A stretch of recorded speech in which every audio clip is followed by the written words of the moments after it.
नमस्कार, जय हिंद, जय भारत साथियों। कैसे आप सभी? उम्मीद करते हैं कि आप सभी बहुत बेहतरीन, ज़बरदस्त, जिंदाबाद होंगे। तो आज की हमारी एक और इस वीडियो में स्वागत है। आज की इस वीडियो में हम बात करने वाले हैं आपके बीच में पीटीएस यूनिवर्सिटी सीकर के अंतर्गत तो यूनिवर्सिटी आती है। पीटीएस यूनिवर्सिटी सीकर के अंतर्गत तो यूनिवर्सिटी आती है। उसके बीए सेमेस्टर 3 के मुख्य रूप से आपकी एग्ज़ाम होने वाली है। एग्ज़ाम आपकी मुख्य रूप से 13 जनवरी को मुख्य रूप से आपकी एग्ज़ाम होने वाली है। उसके इंपोर्टेंट क्वेश्चन के बारे में हम बात करने वाले हैं। 13 जनवरी को आपकी एग्ज़ाम होगी, उनके इंपोर्टेंट क्वेश्चन के बारे में हम बात करने वाले थे। आपकी एग्ज़ाम कब होने वाले थे?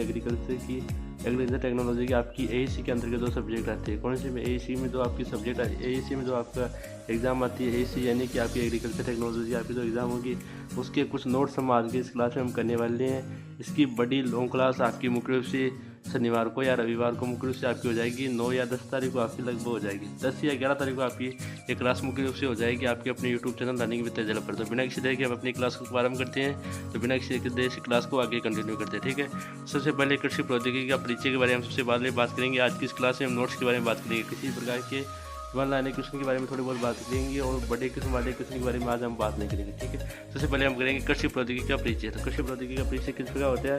तो कृषि प्रौद्योगिकी वह विज्ञान है जिसमें आधुनिक तकनीकों यानी कि आधुनिक तकनीकी यंत्रों मुख्य रूप से आपके तकनीकी जो भी क्षेत्र आते हैं यानी कि वैज्ञानिक और ज्ञान और कृषि उत्पादन गुणवत्ता यानी और किसानों की आय बढ़ाई जाती है। यानी कृषि प्रौद्योगिकी वह विज्ञान है जिसमें आधुनिक यानी तकनीकी क्षेत्र और यंत्रों जैसे विधियों एवं वैज्ञानिक ज्ञान का उपयोग कर कृषि उत्पादन गुणवत्ता और किसानों की आय बढ़ाई जाती है। यानी कृषि प्रौद्योगिकी में यह क्या है कि लोगों के द्वारा अलग अलग प्रयास करके कृषि में बढ़ावा करने के लिए अलग अलग प्रयास किए जाते हैं। कृषि प्रौद्योगिकी के उद्देश्य कौन से? तो फसल उत्पादन में वृद्धि करना। तो कृषि प्रौद्योगिकी का मुख्य से प्रमुख उद्देश्य माना जाता है लागत में कमी, यानी कि किसानों की बहुत ज़्यादा खर्चा होता है, फसल में अलग अलग दवाइयों पर खर्चा बहुत ज़्यादा होता है। प्राकृतिक संसाधनों का संरक्षण यानी प्राकृतिक संसाधनों को बताए रखना और विश्व के अलग अलग देशों के माध्यम से अपनी वस्तुओं का आयात निर्यात को बनाए रखना, ठीक है। टिकाऊ कृषि को बढ़ावा देना यानी कि लगातार एक ही फसल को एक अच्छी तरीके से करने का सुझाव देना, यानी टिकाऊ फसल यानी एक साल फसल अच्छी होती है, एक साल फसल खराब होती है, यानी हर साल फसल को अच्छी बनाए रखने के लिए टिकाऊ उपयोग करना, ठीक है। कृषि यंत्रीकरण कौन सा होता है? तो आपके वजह कृषि यंत्रीकरण का परिभाषा होती है कि कृषि कार्यों में मशीनों और औजारों के उपयोग की कृषि यंत्र कहते हैं, ठीक है। कृषि यंत्र मुख्य से कहते हैं। प्रमुख कृषि यंत्र कौन से जाते हैं? तो आपकी हल हो जाती हैं एंड मुख्य से आपकी कौन कौन सी जाती है? तो कृषि हल हो जाएगा, आपका ट्रैक्टर हो जाएगा, सीडी ड्रिल हो जाएगा, तो कल्टीवेटर हो जाएगा, हार्वेस्टर हो जाती है। तो आप सभी को पता होगा, ठीक है। लाभ कौन कौन सी है? तो लाभ की बात करें, समय की बचत होती है, इसमें श्रम की लागत में कमी होती है, उत्पादन वो कार्य में अन्य छोटे किसानों के लिए महंगा नहीं पड़ता है और बेरोजगारी की समस्या ये आनी है मुख्य रूप से छोटे किसानों के लिए। जैसे ट्रैक्टर किसी छोटे किसान के पास ट्रैक्टर नहीं होता तो इसके लिए छोटे किसानों को इस समस्या का सामना करना पड़ता है। छोटे किसान के पास ट्रैक्टर नहीं होता है तो उसे मुख्य से बड़े किसान से ट्रैक्टर को किराए पर बुलाना पड़ता है, जिसके उसको बुआई लगती है, ठीक है। बुआई उसको मुख्य रूप से लगती है, ठीक है। ये एक हानि मानी जाती है, ठीक है। नीचे चलते हैं बिना किसी तरीके तो उन्नत बीज एवं प्रौद्योगिकी, ठीक है। ये आपका थर्ड टॉपिक आ गया है, उन्नत प्रौद्योगिकी। ये आपका टॉपिक थर्ड आ गया, ठीक है। उन्नत बीज एवं बीज प्रौद्योगिकी। बीज की परिभाषा क्या होती है? तो बीज वह माध्यम है जिसमें एक नई फसल उत्पादन होती है, ठीक है। उन्नत बीजों की विशेषताएं होती है, ठीक है। अधिक उपज होती है, आपकी रोग प्रतिरोध क्षमता कम होती है, जल्दी पकने वाले बीज के प्रकार होते हैं संकरण बीज, प्रमाणित बीज, आधार बीज, ठीक है। उनके बारे में हम बात करेंगे। उर्वरक एवं उर्वरक प्रौद्योगिकी क्या होती है, ठीक है। उर्वरक एवं उर्वरक प्रौद्योगिकी के बारे में थोड़ी सी बात कर लेते हैं। उर्वरक एवं उर्वरक प्रौद्योगिकी। उर्वरक क्या होता है? उर्वरक के बारे में बात करते हैं। वे उत्पाद जो मिट्टी की उर्वरता को बढ़ाते हैं उर्वरक कहलाते हैं, ठीक है। उर्वरक क्या होती है? खाद को कहते हैं, खाद को उर्वरक कहते हैं। आपको सामान्य भाषा में कहते हैं खाद को उर्वरक कहा जाता है, ठीक है। उर्वरकों के प्रकार अच्छे होते हैं। जैविक उर्वरक यानी गोबर खाद कंपोस्ट यानी कि भैंस का और गाय का जो गोबर होता है उसको जैविक खाद कहा जाता है, ठीक है। आगे बात करें रासायनिक यूरिया जैसे डीएपी हम अलग अलग खाद देते हैं उनको कहा जाता है रासायनिक उर्वरक। ये भी आपके लिए एग्जाम में इंपॉर्टेंट क्वेश्चन माना जाता है, ठीक है। तो नेक्स्ट तरफ बढ़ते जैव उर्वरक कौन से? तो राइबोसोम, ये बहुत हानिकारक होते हैं, ठीक है। जैव उर्वरक थोड़ी सी हानिकारक माने जाते हैं, ठीक है। संतुलित उर्वरक का उपयोग किस में होता है? मृदा परीक्षण के आधार पर फसल आवश्यकता के अनुसार, ठीक है। सिंचाई प्रौद्योगिकी क्या है? सिंचाई प्रौद्योगिकी के बारे में सबसे बात करते हैं। तो सिंचाई प्रौद्योगिकी क्या होती है? सिंचाई प्रौद्योगिकी के बारे में बात करें तो सिंचाई का अर्थ होता है कि वह फसलों का आवश्यकता के अनुसार जल प्रदान करना ही सिंचाई कहलाता है, यानी कि फसलों की आवश्यकता के अनुसार जल की पूर्ति करना ही सिंचाई कहलाता है, ठीक है। नेक्स्ट की बात करें तो मुख्य रूप से फुहारा सिंचाई का एक होता है, टपक सिंचाई का होता है। आधुनिक सिंचाई के लाभ कौन से? जल की बचत करना, अधिक उत्पादन करना, ठीक है। कीट रोग एवं खरपतवार क्या है? इनके बारे में बात करते हैं। कीट रोग एवं खरपतवार क्या है? तो आपके कीट रोग एवं खरपतवार क्या है? इनके नियंत्रण क्या है? यानी कि यांत्रिक विधि होती है आपकी, एक तो जैविक विधि होती है, एक रासायनिक विधि होती है। इनके माध्यम से हम यानी कि कीट जो भी आपके अलग अलग खेतों में जो भी कीड़े लग जाते हैं, जैसे तो यानी कि फसल को नष्ट कर देते हैं।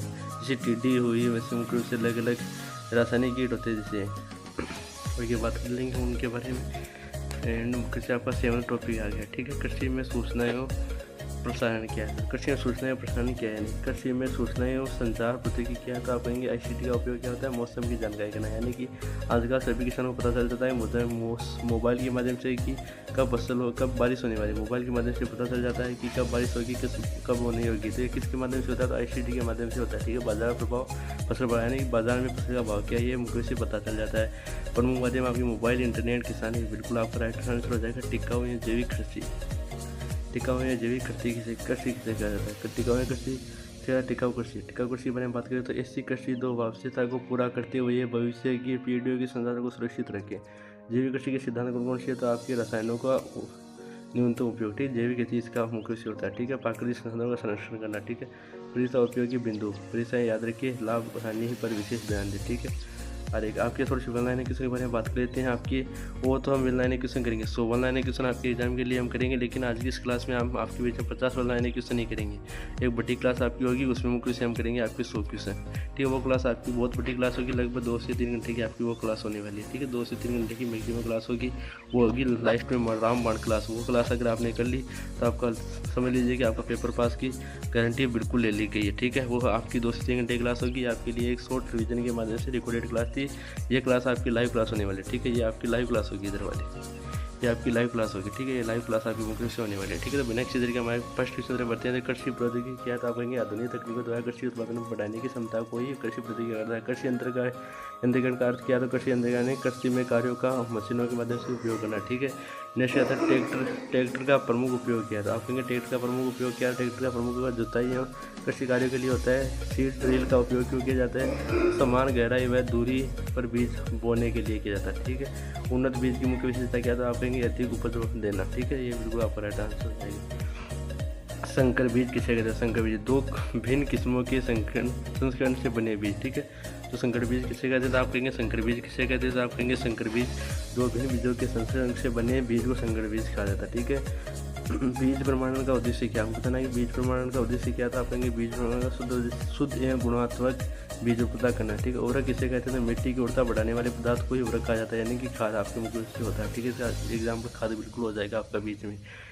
आपका नेक्स्ट क्वेश्चन है कि यूरिया में कौन सा तत्व होता है? तो आपके यूरिया में हमारा नाइट्रोजन तत्व होता है। आपके लिए 100% इंपॉर्टेंट क्वेश्चन है आपके एग्जाम में, यानी कि आंसर है। DAP में कौन से तत्व होते हैं? तो आप कहेंगे नाइट्रोजन और फास्फोरस आपके तत्व होते हैं। जैविक उर्वरक का उदाहरण क्या? तो आप कहेंगे गोबर, बिल्कुल आपका राइट आंसर हो जाएगा, ठीक है। जैव उर्वरक का एक उदाहरण क्या? राइबोजियम, ठीक है। ये जैविक उर्वरक है, इन दोनों में थोड़ा सा आपको डिफरेंस याद रखना, ठीक है।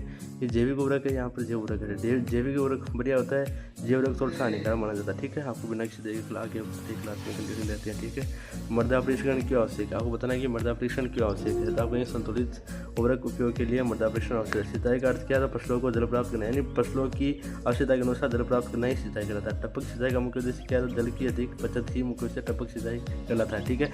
फुहारा सिंचाई किसे कहते हैं? आप कहेंगे फुहारा सिंचाई किसे कहते हैं? फुहारा सिंचाई आपकी स्प्रिंग द्वारा सिंचाई करना, यानी कि आपकी एक स्प्रिंग जैसी एक संरचना होती है, स्प्रिंग के माध्यम से आपकी यानी कि सिंचाई होती है। बाढ़ सिंचाई किसे कहते हैं? खेत में पानी भरकर सिंचाई करना। कीट किसे कहते हैं? फसलों को नुकसान पहुंचाने वाले जीव कीट कहलाते हैं, ठीक है। कीट नियंत्रण का रासायनिक विधि क्या है? कीटनाशकों का उपयोग, ठीक है। नेक्स्ट हो जाता है जैविक कीट। आपका थोड़ा सा एक क्वेश्चन और आ गया कि जैविक कीट नियंत्रण का उदाहरण क्या था? आप कहेंगे मित्र कीटों का उपयोग, यानी मित्र कीटों यानी कि दवाई होती है आपकी, ठीक है। IBM का पूरा नाम है आपके लिए बहुत इंपॉर्टेंट क्वेश्चन है। IBM का पूरा नाम, तो IBM का पूरा नाम आपके बीच में क्या हो जाएगा? तो आप कहेंगे IBM का पूरा नाम इंटीग्रेटेड पेस्ट मैनेजमेंट, आपका बिल्कुल राइट आंसर हो जाएगा। नेक्स्ट क्वेश्चन बढ़ते हैं। खरपतवार किसे कहते हैं? अवांछित पौधों को खरपतवार कहते हैं। खरपतवार नियंत्रण करने का ये क्या था? आपने खरपतवार को नियंत्रण करने का निराई गुड़ाई है। कृषि में ICT का अर्थ क्या था? कृषि में ICT का अर्थ क्या होता है? आप कहेंगे ICT का हमारा अर्थ होता है सूचनाओं पर संचार प्रौद्योगिकी। किसान कोल्ड सेंटर को का उद्देश्य क्या है? किसान कोल्ड सेंटर का उद्देश्य क्या था? आप कहेंगे किसानों को सलाह देना। ये जो आपके प्रथम क्षेत्र में आपकी कृषि की जाती है, कौन से क्षेत्र में कृषि की जाती है? तो आप कहेंगे प्रथम क्षेत्र में हमारी कृषि की जाती है। तो प्रथम क्षेत्र में लगे लोगों को क्या कहा जाता है? तो आप कहेंगे इन्हें रेड कॉलर श्रमिक कहा जाता है, यानी कि लाल कॉलर के श्रमिक कहा जाता है। ये भी आपके लिए दोनों क्वेश्चन आपके इंपॉर्टेंट क्वेश्चन है। कृषि कौन क्षेत्र में की जाती है? तो आप कहेंगे प्रथम क्षेत्र में की जाती है, और जो इन क्षेत्र में लगे हुए होते हैं उनको रेड कॉलर श्रमिक भी कहा जाता है। नेक्स्ट क्वेश्चन है मोबाइल ऐप्स का उपयोग मौसम में बाजार जानकारी के लिए किया जाता है। टिकाऊ कृषि किसे कहते हैं? सौंदर्य संरक्षण के लिए साथ कृषि की जाती है। जैविक कृषि का मुख्य सिद्धांत क्या है? तो रसायनों का न्यूनतम उपयोग करना। कंपोस्ट खाद क्या था? आपको स्टडी के लिए जैविक सामग्री से बनी खाद होती है। ठीक है। कृषि और कृषि प्रौद्योगिकी का मुख्य उद्देश्य क्या है? तो नेक्स्ट की तरफ बढ़ते हैं। हार्वेस्ट का उपयोग किस माध्यम से किया जाता है? तो फसल कटाई के लिए। वर्ल्ड कल्टीवेटर क्या उपयोग करता है? भूमि मिट्टी की भुरभुरी करने के लिए। आपका जो होता है वो रोटोवेटर, उसको कहा जाता है। प्रमाणित बीज कौन से जारी किया जाता है? तो आपको बीज प्रमाणित को एजेंसी कहा जाता है। ठीक है। कृषि यंत्रीकरण का एक दोष बताइए। तो कृषि यंत्रीकरण का एक दोष होता है छोटे किसानों के लिए महंगा पड़ना। संतुलित उर्वरक का उपयोग क्यों करता है? भूमि स्वास्थ्य बनाने के लिए। नाइट्रोजन का कार्य क्या था? आप कहेंगे पौधों की वृद्धि करना। फास्फोरस का कार्य क्या था? आप कहेंगे जड़ विकास करना। पोटास का कार्य क्या था? आप कहेंगे रोग प्रतिरोधक क्षमता बढ़ाना। ड्रिप सिंचाई किस फसल के कारण उपयोग होती है? बागवानी फसल के कारण मुख्य होती है। नेक्स्ट क्वेश्चन आता है कि आपके बीच में मुख्य रूप से किस योजना प्राप्ति के लिए। टिकाऊ कृषि का लाभ क्या? पर्यावरण संरक्षण के लिए। जैविक कृषि में उपयोग किसका किया जाता है? रासायनिक उर्वरक के लिए। कृषि प्रौद्योगिकी का संबंध किस विज्ञान से है? तो आपको बताना है कि कृषि विज्ञान से। कृषि यंत्रों में क्या लाभ होता है? समय की वृद्धि करना। फसल उत्पादन को बढ़ाने का तरीका क्या है? उन्नत तकनीक का उपयोग करना। ठीक है। सही मौसम की जानकारी देने के लिए सही समय पर कानून होता है। ठीक है। आपके लिए क्वेश्चन है जैविक खेती की पर्यावरण के अनुकूल होती है क्या? कैसी होती है? तो पर्यावरण के अनुकूल होती है। जैविक उर्वरक भी पर्यावरण के अनुकूल होते हैं, लेकिन जैव उर्वरक नहीं होते हैं। आधुनिक कृषि का आधार क्या था? आपको विज्ञान और तकनीकी आधुनिक कृषि का आधार माना जाता है। तो उम्मीद करते हैं कि आपके 100 क्वेश्चन 50 क्वेश्चन आपके इंपोर्टेंट क्वेश्चन हो गए हैं।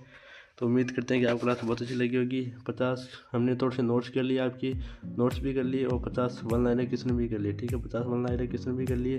अब आपकी लाइव क्लास होगी लगभग 10 से 11 सितंबर के मध्य। 10 से 11 सितंबर के मध्य आपकी क्लास होगी। मुझे सुबह 5 बजे लेने का प्रयास किया जाएगा। सुबह 5 बजे या शाम को 5 बजे लाइव होगी। ठीक है। सुबह की 5 बजे या शाम को 5 बजे आपकी लाइव क्लास होगी। लगभग आपकी एग्ज़ाम मुख्य रूप से आप सभी को पता होगी कि हमारी एग्ज़ाम मुख्य रूप से लगभग 13 जनवरी को आपकी एग्ज़ाम होने वाली है। 13 जनवरी को एसी के अंतर्गत जो आपकी सब्जेक्ट आती है एग्रीकल्चर टेक्नोलॉजी, उसकी एग्ज़ाम होगी। उसकी लाइव क्लास हमारे मुख्य रूप से 10 या 11 सितंबर को हो जाएगी। एंड मुख्य रूप से इसमें हम करेंगे आपकी कितने क्वेश्चन है, इसमें हम आपके लगभग 300 क्वेश्चन के लगभग आप क्वेश्चन करेंगे। 100 ऑनलाइन क्वेश्चन करेंगे। इसको प्लस करके आप 100 क्वेश्चन कर दीजिए।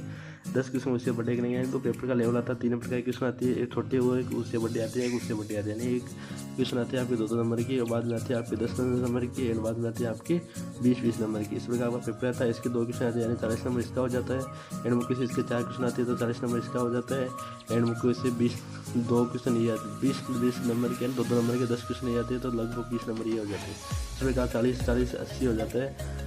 मुख्य से 20 100 हो जाता है। इस प्रकार का पेपर का लेवल रहता है। इस प्रकार आपके सभी क्वेश्चन हम कर लेंगे। लगभग लाइव क्लास होगी, लगभग 2 से 3 घंटे की वो क्लास होगी। 2 से 3 घंटे की आपकी वो क्लास होगी। उस क्लास में जुड़ जाना, पूरा कंटेंट वैसे बसेगा। आज की क्लास को जो भी विद्यार्थी देखे हैं उनका बहुत बहुत स्वागत है। नेक्स्ट क्लास में आपको जुड़ना है, लाइव क्लास में जुड़ना है। लाइव क्लास में आपको कमेंट के माध्यम से जवाब भी देना है। हम किसी उम्मीद करते हैं कि आप सभी जुड़ चुके होंगे। और हमारे अपने यूट्यूब यानी कि हमारे व्हाट्सएप चैनल पर जुड़ जाना है। वहाँ पर आपको इस माध्यम से आपके इंपोर्टेंट क्वेश्चन की PDF फाइल भी हम अपलोड करेंगे। और यहाँ पर इंपोर्टेंट जो भी आपकी एग्जाम डेट होती है उनके से रिलेटेड मुझे से न्यूज़ मिलती रहती है।